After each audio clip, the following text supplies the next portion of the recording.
दोस्तों, भगवान भी कितनी कठिन परीक्षा लेते हैं हम सभी भक्तों की, जो इंसान भी कभी कल्पना नहीं कर सकता। ऐसी ही कठिन परीक्षा भगवान श्री कृष्ण ने अपने भक्त मोरध्वज का लिए, जो सुनकर आप अपनी आंखों की आंसू को नहीं रोक पाएंगे। प्राचीन काल की बात है।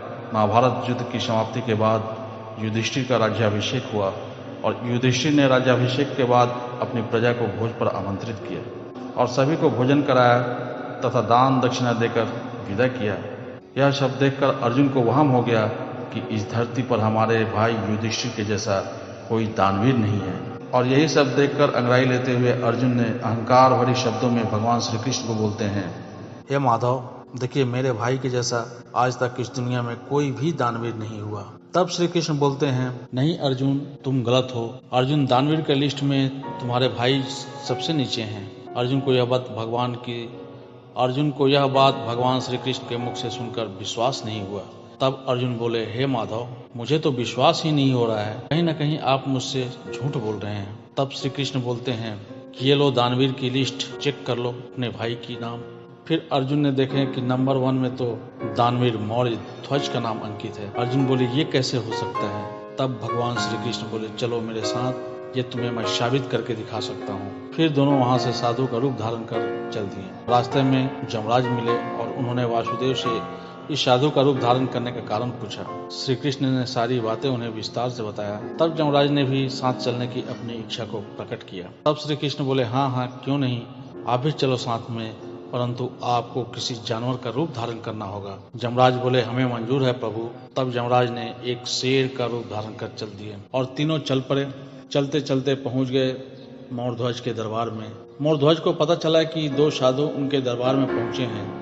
वे सारा काम छोड़कर दौड़ते हुए साधु के पास पहुंचे और बोले, अहो भाग्य हमारे, जो आप हमारे दरबार में पधारे। मोरध्वज दोनों साधुओं के पैर पखारे और अंदर बुलाया, बैठाकर सम्मान पूर्वक आदर सत्कार किया। फिर उनके आने का कारण पूछा। तब भगवान श्री कृष्ण बोले, हे दानवीर, मुझे आपसे कुछ दान लेने हैं और हमें आशा है कि आप हमें निराश नहीं होने देंगे। दानवीर बोले, आज्ञा करें महाराज, आज तक अपने दरबार से किसी को भी खाली नहीं जाने दिया, फिर मैं आपको कैसे जाने दूंगा?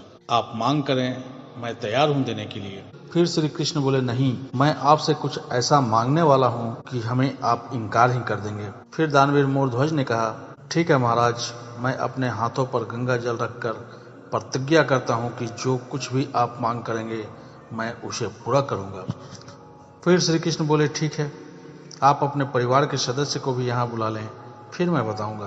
परिवार के सारे सदस्य भी पहुंच गए। तब श्री कृष्ण ने कहे, हम सब 3 हैं, जिसमें हम 2 आप सबों के समक्ष हैं और एक शेर है जो मांसाहारी है, लेकिन वह बहुत बूढ़ा है, दांत भी उसके नहीं है, और हम तीनों को बहुत जोरों की भूख लगी है और हमें भोजन चाहिए। हम 2 को तो सात्विक भोजन चाहिए और भूखे शेर को मांस। तो आपको ये व्यवस्था करना होगा। अगर आप व्यवस्था कर सकते हैं तो हम सब आपके यहाँ ठहरेंगे, अगर नहीं कर सकते हैं हम सब चले जाएंगे। तब मोरध्वज बोले, महाराज, आपने तो मुझे धर्म संकट में डाल दिया। अब मैं मांस कहाँ से लाऊं? मैं एक काम करता हूँ, मैं अपना शरीर आपके शेर को दे देता हूँ। मेरे शरीर की मांस खाकर उन्हें भोजन की तृप्ति हो जाएगी। तब भगवान श्री कृष्ण बोले, नहीं, मेरा शेर बूढ़ा हो चुका है और मांस उसे टुकड़े टुकड़े करके देने होंगे।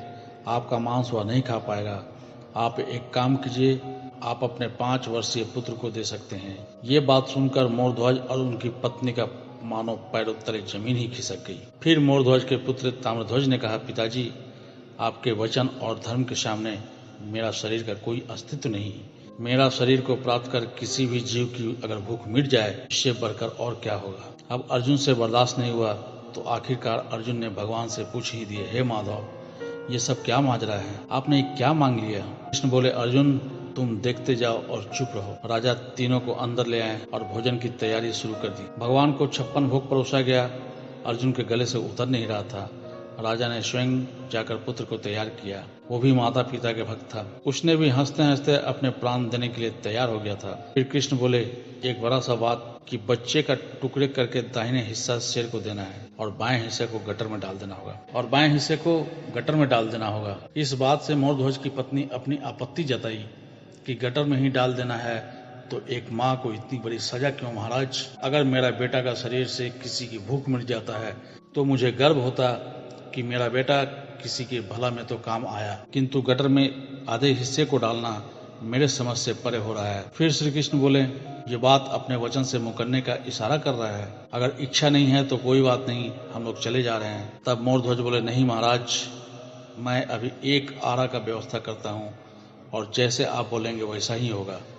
फिर एक आरा का व्यवस्था किया गया और एक तरफ मोरध्वज आरा को पकड़े और दूसरी तरफ उनकी पत्नी। फिर जैसे ही उस बालक की ओर आरा किया गया, वैसे बालक बोला, आप थोड़ी देर रुक जाइए, मैं घर के अंदर से आता हूँ। फिर बालक दौड़ा दौड़ा घर में गया और वहां से रुई उठा कर लाया और उस रुई को अपने माता पिता के कानों में डाल दिया। तो उस बालक से पूछा गया, तुमने ऐसा क्यों किया? उस बालक ने बहुत ही सुंदर जवाब दिया, सुनकर आप भी हैरान हो जाएंगे। बालक ने बोला, जब आप लोग मेरे शरीर पर आरा चलाएंगे तब मुझे दर्द होगा और मैं चिल्लाऊंगा, तब कहीं आप लोग का हाथ न रुक जाए। राजा रानी ने अपने हाथों में आरी लेकर पुत्र के 2 टुकड़े कर दिए और सिंह को परोस दिया और शेर को परोस दिया। भगवान ने भोजन ग्रहण किया, पर जब रानी ने पुत्र का आधा शरीर देखा, आंसू को रोक नहीं पाई। अर्जुन को एहसास हो गया था कि भगवान मेरे ही गर्भ को तोड़ने के लिए ये सब कर रहे हैं। वे स्वयं भगवान के पैरों में गिरकर विनती करने लगे, और आपने मेरे झूठे मान को तोड़ दिया है, राजा रानी के बेटे को उनके ही हाथों से मरवा दिया।